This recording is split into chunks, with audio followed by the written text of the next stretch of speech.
മനസ്സിപ്പോൾ വയനാടിനൊപ്പമാണ്. കുട്ടികളും മുതിർന്നവരും പ്രായമായവരും ഒക്കെ ചേർത്ത് വയ്ക്കുന്ന ഓരോ നാണയത്തുട്ടുകളും വയനാടിന്റെ ഉയർത്തെഴുന്നേൽപ്പിനായി മാറ്റിവെക്കുകയാണ്. അതിന്റെ മറ്റൊരു മാതൃകയാണ് ഇടുക്കി ഉപ്പുതറയിലെ സെന്റ് ഫിലോമിനാസ് ഹയർ സെക്കൻഡറി സ്കൂളിലെ അലോണ പയസ് എന്ന +2 വിദ്യാർത്ഥിനി.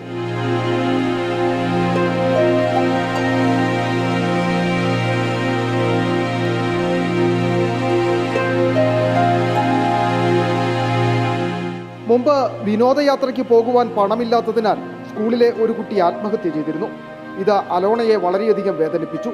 അടുത്ത വർഷം ഇത്തരമൊരു സംഭവം ഉണ്ടാകരുത് എന്ന ചിന്തയിലാണ് സഹപാഠികളെ വിനോദയാത്രയ്ക്ക് കൊണ്ടുപോകുന്നതിനായി അലോണ കുടുക്കയിൽ പണം സ്വരൂപിച്ചു തുടങ്ങിയത്. പക്ഷേ വയനാടെന്ന വലിയ വേദനയ്ക്ക് മുന്നിൽ വിനോദയാത്ര അലോണ മറന്നു. ചേർത്തുവെച്ച നാണയത്തുട്ടുകൾ വയനാടിന്റെ ഉയർത്തെഴുന്നേൽപ്പിനായി നൽകി. CPIM DYFI പ്രവർത്തകരെ വീട്ടിൽ വിളിച്ചു വരുത്തിയാണ് അലോണ തന്റെ കുടുക്കയിലെ നാണയത്തുട്ടുകൾ കൈമാറിയത്. ഇത് ഞങ്ങളുടെ സ്കൂളിൽ കഴിഞ്ഞ വർഷം ടൂർ പോകാൻ പറ്റാത്ത കുറേ ലെസൺസ് കുറച്ച് പിള്ളേരുണ്ട്. അപ്പോൾ ഈ വർഷം അവർക്ക് വേണ്ടിയിട്ട് അങ്ങനെ ഉണ്ടെങ്കിൽ അവർക്ക് വേണ്ടി കൊടുക്കാൻ വെച്ചിരുന്ന സൂക്ഷിച്ചിരുന്ന പൈസ. അപ്പോൾ ഇങ്ങനെ DYFI ഇപ്പോഴുള്ള ചേട്ടന്മാർ വന്നിട്ട് വയനാടിന് വേണ്ടി സഹായിക്കാൻ വേണ്ടി ചോദിച്ചപ്പോൾ ഇത് അവർക്ക് കൊടുക്കാറുണ്ട്. അപ്പോൾ അങ്ങനെ ഉള്ള സംഭവം. ഉപ്പുതറ പഞ്ചായത്ത് പ്രസിഡന്റ് കൂടിയായ പയസ് റിൻസി ദമ്പതികളുടെ മകളാണ് അലോണ. സൈക്കിൾ വാങ്ങാനും വിനോദയാത്ര പോകുവാനും മറ്റാഗ്രഹങ്ങൾക്കുമൊക്കെയായി പണം സ്വരൂപിക്കാൻ ഇനിയും സമയമുണ്ട്. പക്ഷേ വയനാടിന് വേണ്ടി കരുതേണ്ട സമയം ഇപ്പോഴാണ്.